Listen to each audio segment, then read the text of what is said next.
जहां राष्ट्रपति का दौरा है उससे पहले गोली चल गई है। जिम से निकल रहे युवक पर अज्ञात हमलावरों ने फायरिंग की है। सुदामा नगर के ही डी सेक्टर में फायरिंग में युवक बाल बाल बचा और गोली युवक को छूकर निकल गई। बताया जा रहा है कि पारिवारिक विवाद में ये फायरिंग हुई है। तो राष्ट्रपति के दौरे से पहले ये फायरिंग हुई है। जिम से बाहर निकल रहे युवक पर राष्ट्रपति के दौरे के मद्देनजर सुरक्षा वहां पर बेहद कड़ी कर दी गई है। उसके बावजूद भी ये फायरिंग होना, कई सवाल इससे खड़े होते हैं।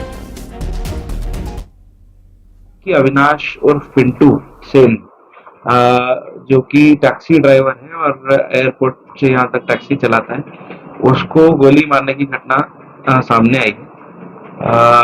उत्तर पुलिस तत्काल एक्शन में आते हुए मौके पर पहुंची, मौके को प्रिजर्व किया, वहां पे एफएसएल अधिकारी को बुला करके मौके का मुआयना कराया और इस दौरान घायल को तत्काल अस्पताल में भर्ती किया गया। अभी अस्पताल में एडमिट है, हालत उसकी स्थिर है। जहां तक हमको सूचना प्राप्त हुई, गोली उसको छू करके निकली है। मिथिलेश गुप्ता हमारे सहयोगी इंदौर से हमारे साथ लाइव जुड़ रहे हैं। मिथिलेश, एक तरफ तो राष्ट्रपति के दौरे से पहले सुरक्षा व्यवस्था इतनी कड़ी करने की बात कही जाती है कि कैसी व्यवस्था की गई है कि यहां पर फायरिंग हो रही है इंदौर में?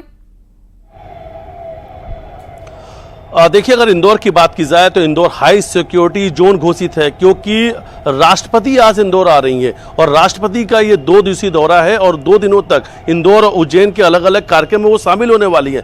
राष्ट्रपति के आने के पहले दावे किए जा रहे थे कि चप्पे चप्पे पर पुलिसकर्मी मौजूद रहेंगे और देखिए, जब राष्ट्रपति आते हैं एक बड़ा वीवीआईपी मोमेंट होता है और सुरक्षा व्यवस्था उसी लिहाज से लगाई जाती है, उसी हिसाब से प्रोटोकॉल भी होता है। तो जहां इंदौर में इस वक्त तमाम बड़े अधिकारी हैं, आईपीएस रैंक के अधिकारी अलग अलग चौराहे पर मौजूद हैं, अलग अलग टुकड़ी के साथ मौजूद है, अलग अलग जवानों को तैनात किए गए। लेकिन इंदौर में अपराधियों के अंदर पुलिस की कानून व्यवस्था को लेकर, पुलिस को लेकर खौफ नजर नहीं आ रहा है।